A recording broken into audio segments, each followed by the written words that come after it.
I almost can't believe I've gotten away with this daily schedule for over 30 years now. And I discovered it in my journal number 2, my page 31. At that point, I mentioned in journal number 1, I got introduced to Strategic Coach. I went to the Strategic Coach offices to meet a friend, and I picked up a copy of Dan's brand new at the time, How the Best Get Better, little booklet and cassette tape. And he introduced the concept of unique ability in this, which is the thing at the very core of what you do that is energizing and the thing that keeps you the most energized and excited, the thing that you don't need any kind of amping up to do. It's the thing that you do naturally and comes the most to you. And then moving out from that, the things that you're excellent at and the things that you are competent at and the things that you're incompetent at. And I started looking through that lens combined with Dan's idea of the entrepreneurial time system, which is spending 3 different types of days. You have the focus days, which are days where you're in your unique ability, you're doing the things that are moving all of your projects forward.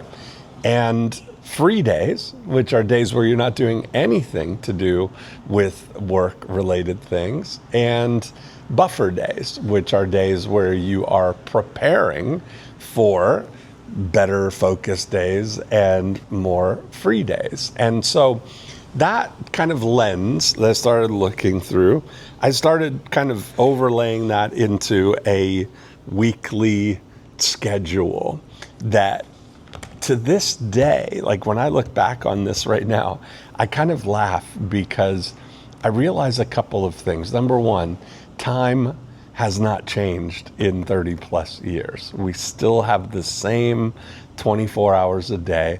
Life still moves at the speed of reality, which is 60 minutes per hour. And the only time we can ever do anything is now. And I look at every drop of ink that went on these pages in 30 years worth of journals was only ever done right in the moment, in the now.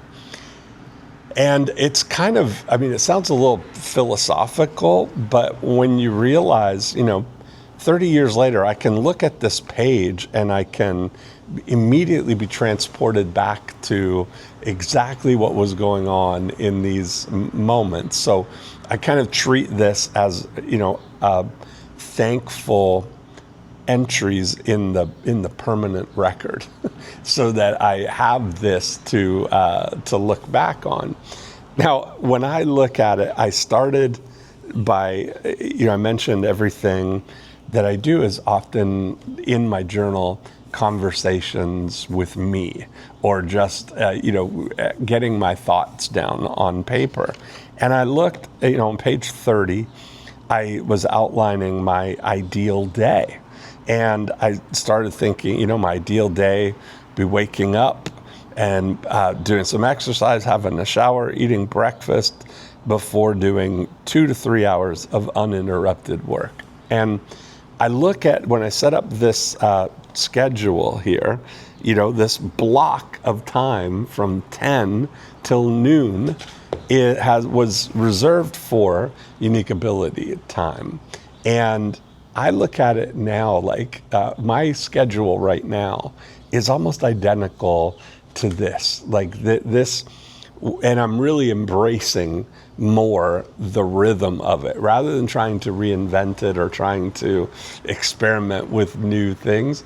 I think when you resign or relax into the fact that this is just a reality. Life moves at this speed.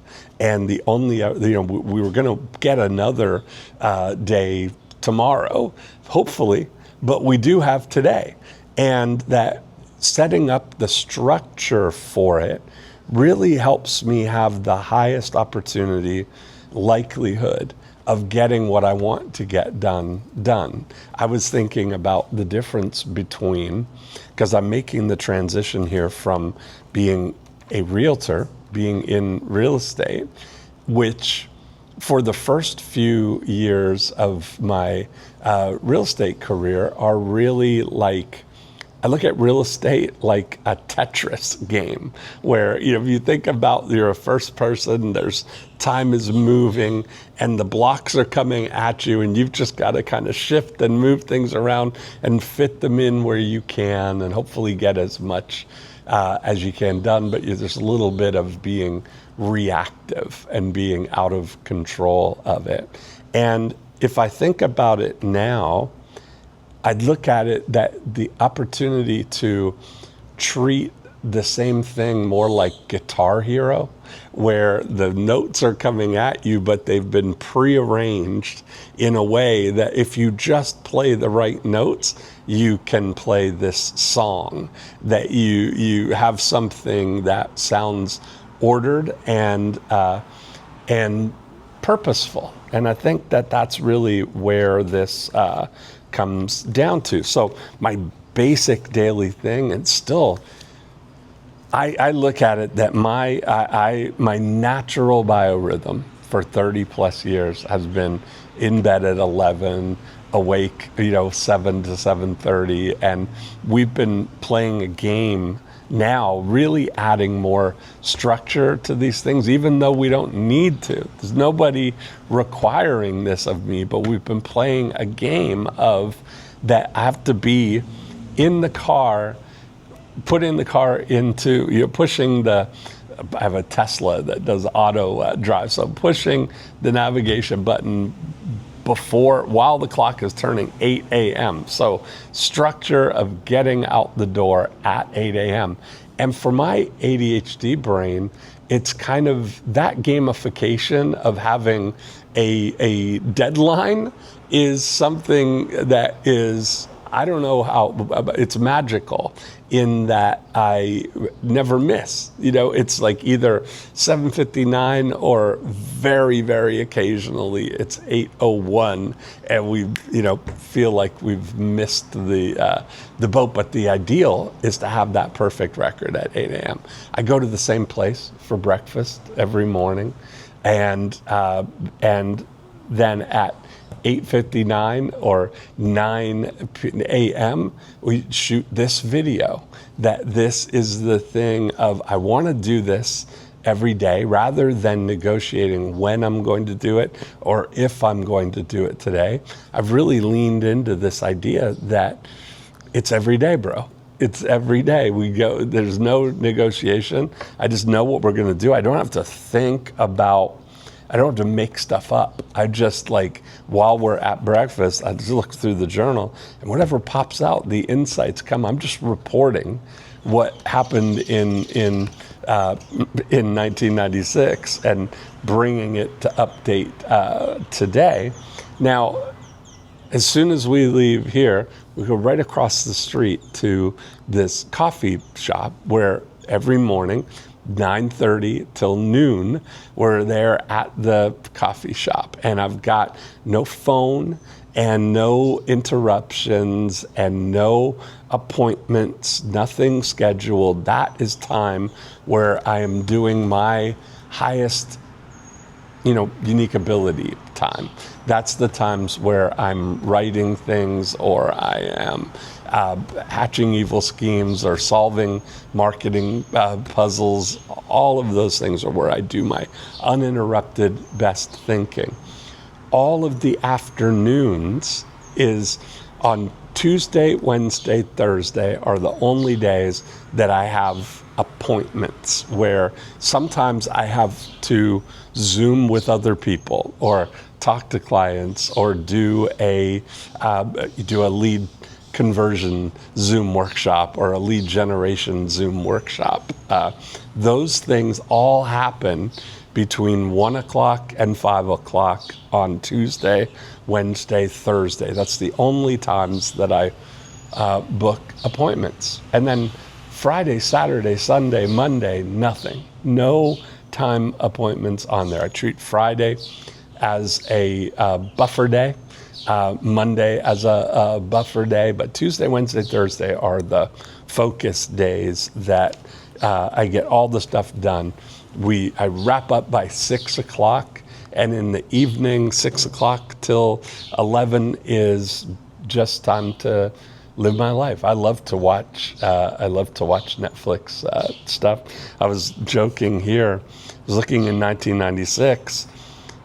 The thing that we were doing is like primetime television was at its peak in the 90s. 1996. Thursday nights was must-see TV that you had to watch, Seinfeld and Cheers, and those were the shows that were on the air at a specific time, and you had to be sitting in front of the couch to watch it. Can you imagine?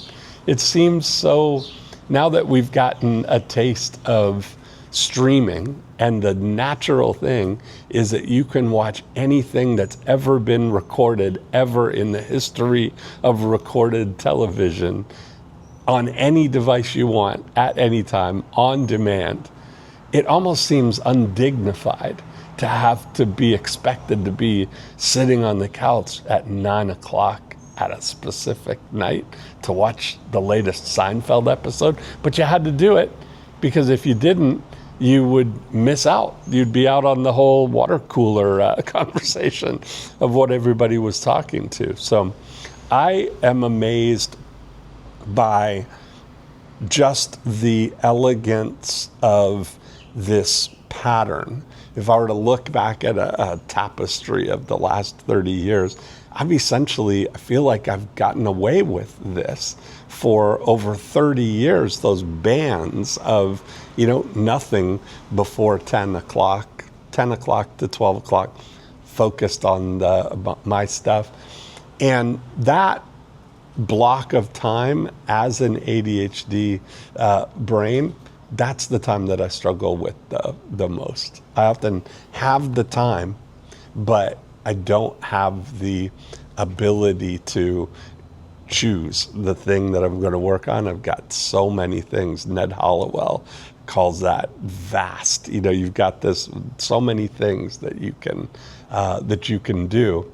And I joke about it. There was Ron White, the comedian, talked one time about getting thrown out of a bar.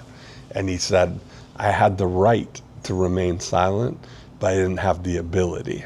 And I feel like those things, those time zones, if I have 10 o'clock till 12 o'clock blocked off, if I could really get myself to take real action in those times, it'd be amazing. But I still, to this day, 30 years later, struggle with getting myself to choose the thing that I'm going to work on. So work in progress, and I've got some new paradigm that I'm kind of working with, and I'll share that tomorrow. I'll talk about how I'm kind of looking at this time now through some conversations that I've had with Dan Sullivan. So tune in tomorrow and we'll talk about the most up-to-date way of thinking about my schedule.